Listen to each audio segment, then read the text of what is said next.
mbokk yi jërë ngeen jëfati kon ci ànd bi ngeen di ànd Algérie tey le Sénégal Zimbabwe muy ñaareelu match boo xam ne war na dox kon ci gaynde Sénégal yi nga xam ne jamono ji ñoo ne ca Gabon di représenté Sénégal foofulee ca Coupe d'Afrique ba match nag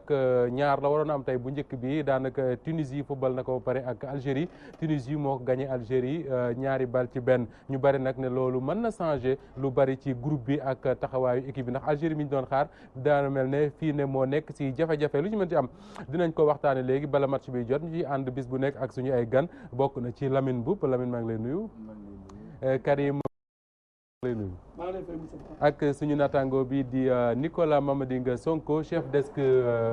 tuuti ma ne politique chef desk sport bu Walf Quotidien Nicolas nuyu naa la fay naa la Moustapha alors waxtaan yi bala ñu koy door Cheikh Tidiane bu fekkee sotti ne rek ñu dem Gabon seeti beneen Cheikh Tidiane Gomis mu wax ñu Cheikh Tidiane bu fekkee yaa ngi may nuyu naa la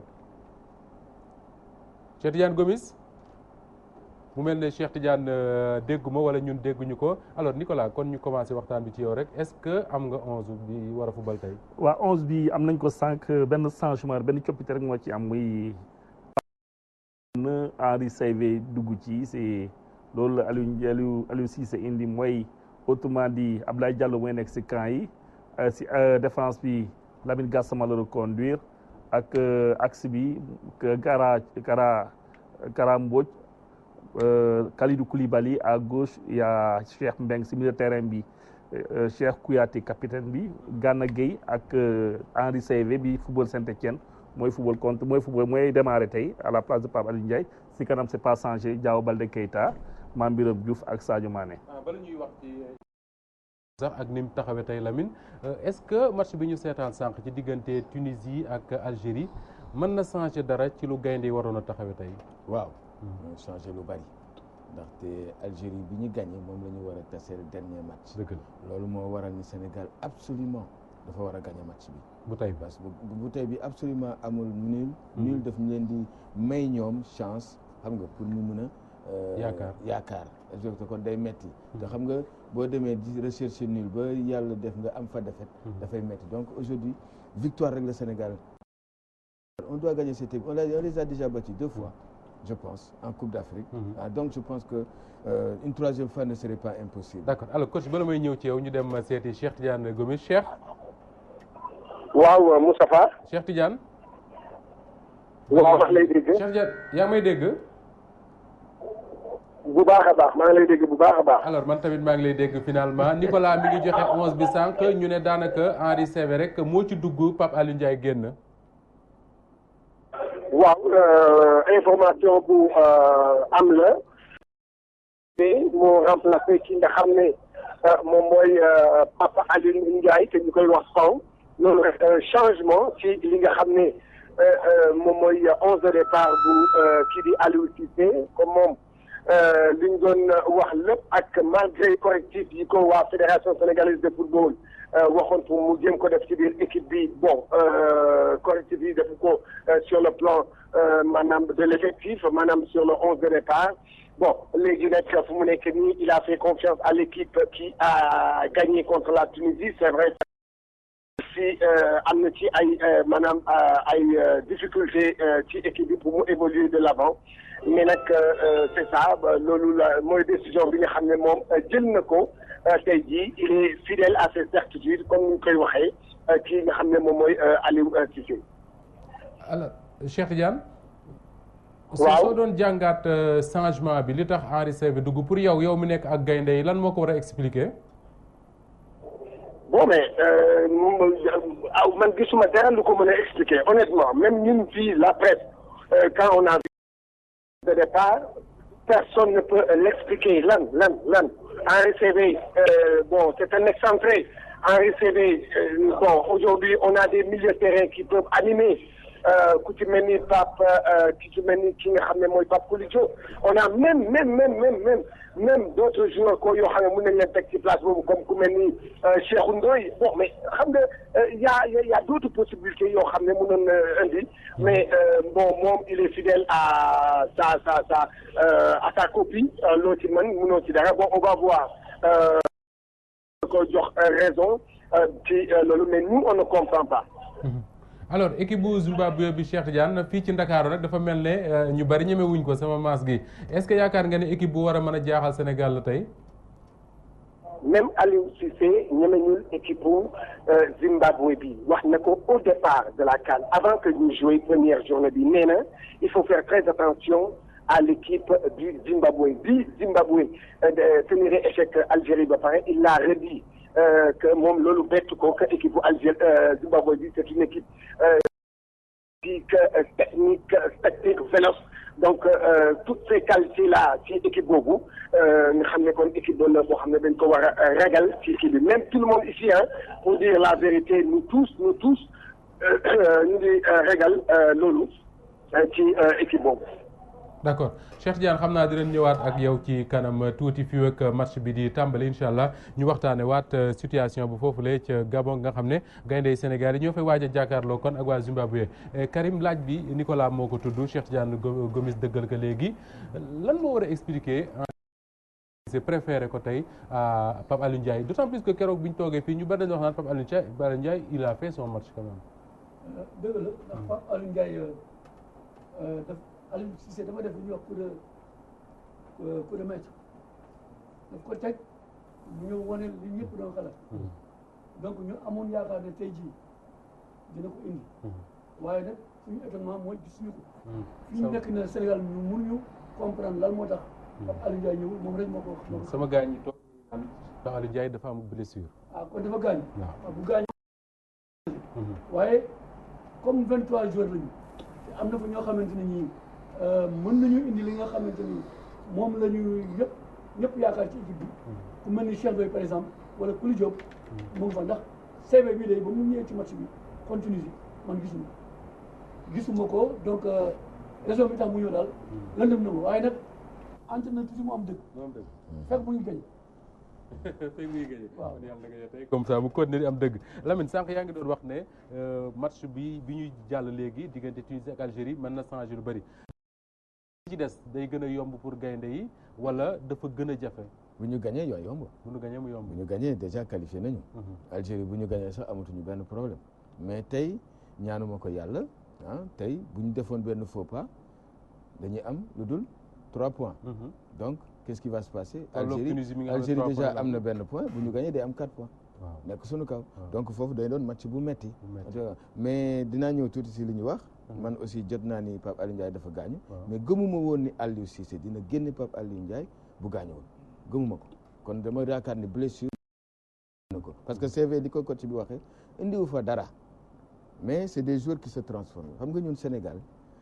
dañu nekk genre équipe boo xam ni dañuy transformé wu dañuy jël température adversaire et je sais que le Sénégal malgré que ñun ñëpp on craint la vivacité et des Zimbabwéens mais ces Sénégalais vont se transformer en vivaces eux aussi par rapport à ça parce que c'est un joueur de football il est comme ça il s'adapte parce que dans un football tu rencontres des équipes qui sont vives tu as des équipes qui sont plus techniques tu rencontres des équipes dans un championnat qui sont moins. Dans ce cas-là, il faudra te transformer. Et nous avons des joueurs professionnels qui jouent dans des championnats rigoureux, donc qui pourront se transformer contre le Zimbabwe. Et je suis à peu près sûr que si notre collectif tient bon, nos individualités pourront faire la différence. Nicolas li ñu des ci waxtu bari parce que temps bi day daw lu bari dañu yéex a commencé mais bu ñu doon xool tey match bi première minute keroog yi ñi ngi doon wax fii Lamine mu ne niñ commencé baax na parce que li ñuy dimbali mooy dañu commencé rek am penalty dugal ko tey jii ak Zimbabwe gis nañ li mu wan Algérie keroog ci première minute yu njëkk yi nan lañ yaakaar ne nan lañ war a taxawee tey pour éviter justement bi difficile dès les premières minutes. peut-être la xooj Zimbabwe parce que en partant des analyses des deux coachs man li ma jàpp déjà il y a plus de pression aujourd'hui sur l'équipe du Sénégal il y avait déjà cette pression là parce que bu Zimbabwe la ñuy dajal ak seen vivacité seen mouvement bi bëri si kanam au milieu de terrain sans que je pense la préoccupation promptement du Sénégal si milieu de terrain bi la et je pense que match bi passé Pape Alioune Ndiaye a été une pièce centrale de ce milieu qui a fait que dugg nañ ci match bi premier mi-temps bi dans les 30 premières minutes ñu am ces 2 buts aujourd'hui il y a plus de pression sur cette équipe du Sénégal parce que il faut ñu gagner match bi bañ a jël match point de match ni parce que bu nekkee Aliou Lamine boobu ñu ko waxee bu ñu amee 4 points nar a dem daje ak Algérie parce qu'il y a déjà une bête blessée Algérie stand bi mayu ko tey mu teel a génn si compétition bi day ça va se donner les moyens tout à fait elle va se donner les moyens d'aller battre le Sénégal aujourd'hui c'est qu'il faut s'éviter jëlee point match nul bañ a jëlee défaite au niveau de Zimbabwe ñu engagé match bi à fond avec la détermination la hargne pour ñu mën a gagner Zimbabwe parce que nee naa ko sànq dans un débat en off mooy classement bi ñu mënti def tout dépendra de l'engagement des hommes des 11 contre 11 la si joueurs yi jàpp seen xel ni dans le passé récent en 2006 Algérie Zimbabwe Sénégal moo ko de 2-0 c'était la seule victoire bi ñuy am bizarrement ñu qualifié en quart de finale avant ça pour la mémoire de Jules François Bocandé aujourd'hui qui en 85 excusez-moi à lui seul presque je dirais il y a beaucoup trop de respect les Roger Mendy les Oumar Gueye Sène et autres sur lesquels je m'identifiais d'ailleurs dóor nañu Zimbabwe waruñu def exception dans l'histoire war nañoo mën a gagner équipe bi tey parce que match qualification histoire Sénégal ak Zimbabwe ci Coupe d'Afrique mais coach Karim Mané bala ñuy sori rek est-ce que tey li Lamine wax sànq ne gagner mooy solution bi est-ce que le fait que ñu bëgg a gagner tey mënul jur lu jafeel match bi kay xam nga compétition dafa am fànn yu bëri yoo xam ne moom ngay natt bala nga koy commencer tey suñu football bu njëkk dañoo am ndam ñu war a daje ak Tunisie ak Zimbabwe suñu waaye nag est-ce que dañu war a ñëw sóobu ba leneen dañ ci fekk déedéet maanaam dañu war a teg organisation boo xamante ne bi dinañu permettre ñu mën a tenir en respect suñu adversaire ba pare poser ko problème ñun nag suñ la ñu waroon gën a liggéey mooy ñu jéem a liggéey wax suñu premier rideau maanaam ñu nekk ci kanam teg fa ay ñoo xamante ne ñi dinañu gund xatal arrière garde Zimbabwe ba nga xamante ne bi monté bala mi du yomb ñaareel ba ñu teg ñoo xamante ne ñi ay gendarme devant la défense duñu mën a egg directement suñu défense centrale su ko defee loolu rek dinañ di gagner facilement. d'accord alors ci li mu wax sax laay dem ak Lamine mu ne il faut ñu teg ñoo xam ne dinañ bundu xataal waa Zimbabwe ba duñ mën a yëkkati yóbbu bal bi est-ce que yaakaar nga ni ligne bi ñu tegoon keroog Sadio Mané Mame Biram Diouf ak nu mu tudd Keita yaakaar nga ne tey mën nañ ñu def lii Karim Mané wax sànq. mën nañ ko d'autant plus que Mame Biram ñëpp loolu lañ ko gën a xamal gundu xataal défense mais le problème du défenseur yi c'est-à-dire porteur de ballon bii dem si milieu de terrain bi kooku le suñuy attaquant dul dem di attaquer empêché ko mu am liberté de s'exprimer loolu la xam naa la coach ci bëgg dafa bëgg wax ni kooku di yóbbu bal bi attaquant yi wala milieu de terrain yi bii fa nekk bii fa jege dañu war a jëkk ñëw si moom empêché ko muy dem librement pour que tampon mën a am au milieu de terrain pour ñu mën a récupérer le ballon mais comme ni mu wax il faut que suñu bloc d'équipe mën a taxaw contre les fers de lance il faut une couverture sur les latéraux ba pare dans le milieu de terrain dribble bu yomb loolu dañ ko war a éviter moo tax il faudrait parce que bu dee dañu bàyyi Gana ak Cheikhou Kouyaté ci milieu de terrain suñu ñaari excentrés yi dem ñu bàyyi dugg si dañuy infiltrer aussi milieu de terrain bi alors passante dem seen yoon loolu sax ngay wax dina tax ñu recevoir kenn ci bu dee kan moo ci def gëstu ci joueur u Zimbabwe yooyu El Khayri ñëwal parce que lii Lamine Boub di wax sànq dafa am solo am na ci joueur Zimbabwe yoo xam ne ay dribbleur lañ te dañoo gaaw trop alors am na ci ñëw ci El Khayri xaw a gëstu ñëw rapidement rek parce que temps bi jeex na nga présenté ñu ko avant ñuy wéyal suñu waxtaan. jërëjëf Moustapha maa ngi leen nuyu coach ak Lamine Boub ak Nicolas dañ koy commencé ki nga xamante ne mooy ñëpp ñi nga xam Biliat moom nag dafa moom moo niroog Neymar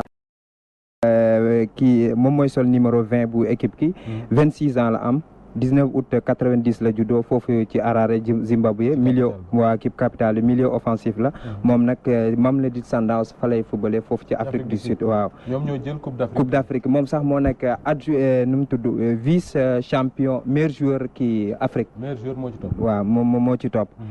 keneen ki tur bu xaw a ñàng bi moom mooy seen capitaine bi waaw moo tax duma ko wax capitaine bi waaw kon Kassandé moom ne fële moom 15 janvier 86 la juddoo moom moo Afrique du Sud lay footballé moom tamit Kaizer Chiefs moom fale ko 21 sélection la am ñetti biir rek la dugul ci équipe nationale bu Warriors 2009 la dugg ci la njëkk a ñëw lañ ko njëkk a convoqué Tande Nero moom mooy seen attaquant bi moom jamono ji sax moom mooy meilleur joueur Afrique du Sud 11 bi la amagum ci fu ñu toll ci seen journée foofu noonu moom foofu tamit Nairobi la juddoo 31 ans la am moom nag mag la 1985 la waaw 31 la c'est bon voilà moom kii nag c'est que nous Africains à partir de 28 ans jëm 30 on est beaucoup plus voilà plus résistant voilà par rapport aux autres keneen ki ci topp mooy seen keneen ki ku njëkk a dugal Sud-Afrique mooy Mahachi moom nag ñëpp seen xel ci kii lañ jàppoon maanaam Billiard waaye nag moom ku technique moom moo seen sor numéro 10 moom Algérie moo njëkk a dugal waaw bii mu njëkkee moo ko dugal moom nag 23 ans la am 29 septembre 93 la juddoo moom mu ngi Golden Arrows mais Golden Arrows moom la Sundowns la nekk ñu abalee ko beneen club bi mooy Golden Arrows foofu ci Afrique du Sud mais jamono waa moom li di Sundowns ñoo ko jël parce que xam naa ne bu defee jaloore ci Coupe d'Afrique yi mun nañ koo jëlaat magoog alors ci lu leer alors Nicolas li muy wax nii rek daf may indi ci benn lu yomb benn waaye daf ne ma sénégalais yi nañu fàtte nag ne Zimbabwe ban daan jàpp di dóor comme bi nga doon wax sànq temps Jules Bocandé boobu amatul léegi équipe la bu am doole comme équipe Afrique yëpp la preuve 10 matchs de football depuis si 10 matchs yi benn défaite la fa jëlee c'était contre la Guinée en éliminatoire si 10 matchs bi 4 victoires la fa jëlee ak 5 matchs nuls c'est dire que équipe bi màgg na te l'équipe elle joue sans complexe léegi nii dans la majeure partie des joueurs yi ma lim yëpp Afrique du Sud dañuy footballé Afrique du Sud c'est un championnat assez aguerri assez fort d'ailleurs l'équipe championne en titre de la Coupe d'Afrique des clubs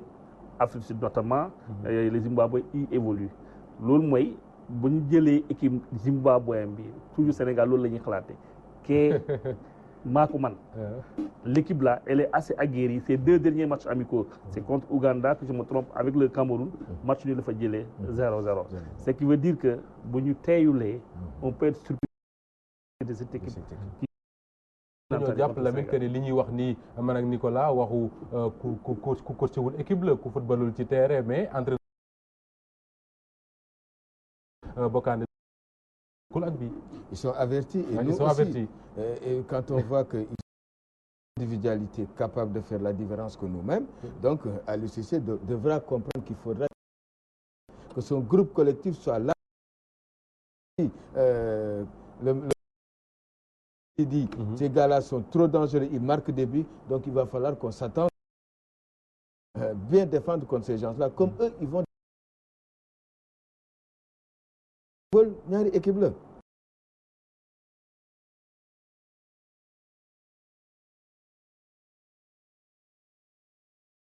pour marquer man mii de pour ñu bañ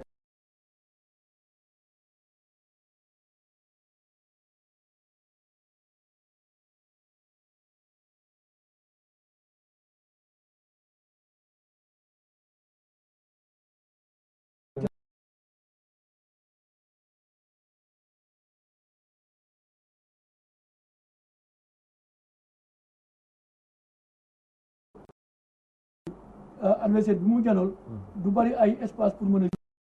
foofu collectif bi mooy primé ci individualité yi ba pare ligne yi du ñu soriato ba nga xamante ne bi suñu la jàllee ma yegg si jël su ma jëlee am naa ko ma jox pour dem léegi ci foofu lañ toll alors dañuy wax souvent ne statistique moom mën nga ko wax loolu la neex mais bu ñu xoolee ci histoire CAN histoire bi dox diggante Sénégal ak Zimbabwe mën nañ ci am yaakaar nag Ibrahima mën nga ñëw comme ça nga wax ñu très rapidement parce que on est à 2 minutes du coup d'envoi match yi Sénégal Zimbabwe ñaata yoon lañ football kan moo mën a gum morom ji d'abord may nuyu Nicolas di nuyu Lamine Mboup di nuyu coach Karim Sega di nuyu téléspectateurs yëpp waaw Karim Mané waaw di nuyu téléspectateurs yëpp ñuy seetaan Moustapha d'abord avant li sax pour la petite information ñu ngi doon naan Pape Aliou Ndiaye footballul mais je vous rappelle que dafa am blessure dem ci dernière séance bi ndax Cheikh Kouyaté moom moo ko mujjee gaañ moo tax bokk ci match bi si yaa ngi koy wax sànq statistique yi nag Sénégal Zimbabwe boo xoolee histoire football daje nañ 6 fois 6 matchs la ñu mujjee joué boo xoolee égalité parfaite la ndax Sénégal dafa am 3 victoires Zimbabwe am 3 victoires ci 6 matchs yooyu nag ñetti yoon Sénégal gagné ko ñetti yoon comme ñoo tolloo tey jii ku gagné yaay jël boo xoolee si 6 matchs yi nag 13 fois la fii lay tremblé. Sénégal dugal na 8 bi Zimbabwe dugal Sénégal 5 bi seen match bu njëkk nag éliminatoire coupe du monde coupe d'Afrique 86 la woon le 18 août 85 Zimbabwe moom moo dóoroon Sénégal 1-0 match aller bi 2 semaines plus tard le 1er septembre ici à Dakar Sénégal dóor ko 3-0 yaakaar naa yéen a ngi koy fàttaliku waaw avec le triplé de Jules François Bertrand Bocandé seen 3e match amical la woon le 19 septembre 1993 Zimbabwe moom moo dóor Sénégal 2-0 ñu ñëw de coupe d'Afrique la woon 2000 aller bi le 1er août 1989 Zimbabwe mu gagné Sénégal 2-1 une semaine plus tard le 8 août 1999 fii ci Dakar Sénégal dóor ko 2-0 ñoom ñaar nag benn match leen jee coupe d'Afrique c'était en 2006 le 23 janvier 2006 fële ci Égypte Sénégal moom ak Zimbabwe ñoom ñoo bokkoon groupe D première journée groupe D la woon Sénégal moo ko dóoroon 2-0 ñu ngi fàttaliku Henri Camara ak Issa Ba ñoom ñoo dugaloon boobu le poule sax Sénégal moom moo qualifié woon ak Nigéria ñuy fàttali Sénégal deux défaites la amoon ak benn qualifié quart de finale boobu mooy suñu quart de finale bu mujjee très rare d'ailleurs 2 défaites nga qualifié quart de finale boobu mooy suñu quart de finale bu mujjee xanaa ñu ñaan teere gagné waat pour qualifier waat quart de finale ndax xam naa gars yi moom namm nañ quart de finale d'accord merci Ibrahima nous avons eu aussi 2 victoires et ne pas être qualifié en Caire 86 oui ça arrive mais bu ñu xoolee quand même confrontation directe yi dañuy daje mu gagné ñu dëkk mais bu ñëwee fii dañ koy éliminer donc ñun ñoo ne ci kawam quoi mbokk yi kon noonu la ñuy doxee rek àndandoo match bi jot na dem seetaan ko mën nañ ko déglu aussi en direct ci Walf FM ak Ibrahima Ndiaye ak Asim Ngom su ko defee match bi jeexee incha allah ñu ñëw toog léegi ci kanam di wax bonne chance au Lion.